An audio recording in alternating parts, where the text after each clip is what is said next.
আর শহরে ঢুকে আমরা চলে এসেছিলাম একটা মলে। আমাদের চটির দরকার ছিল, চটি দুজনেরই চটির দরকার। আমার একটু তাও আছে, দাদা ভাইয়ের কিন্তু একটু চটিটা নেই, মানে চটিটা ছিঁড়ে গেছে। হঠাৎ করে পিঠেটা ছিঁড়ে গেছে, এই যে গামবুট না কি বলে পশ্চিমবাংলা থেকে কিনে নিয়ে এসেছিলো, সেটাই পরতে হচ্ছে।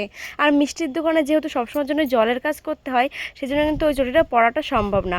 আর এখানে প্রচুর চটি আছে, কিন্তু একটাও না পরার মতো মনে হচ্ছে না। আর যেটাও পছন্দ হচ্ছে সেটা কিন্তু সাইজে আসছে না। তাই ভাবলাম আমার চটিটা দেখি এখানে, তুমি দাদাভাই ওখানে দেখুক।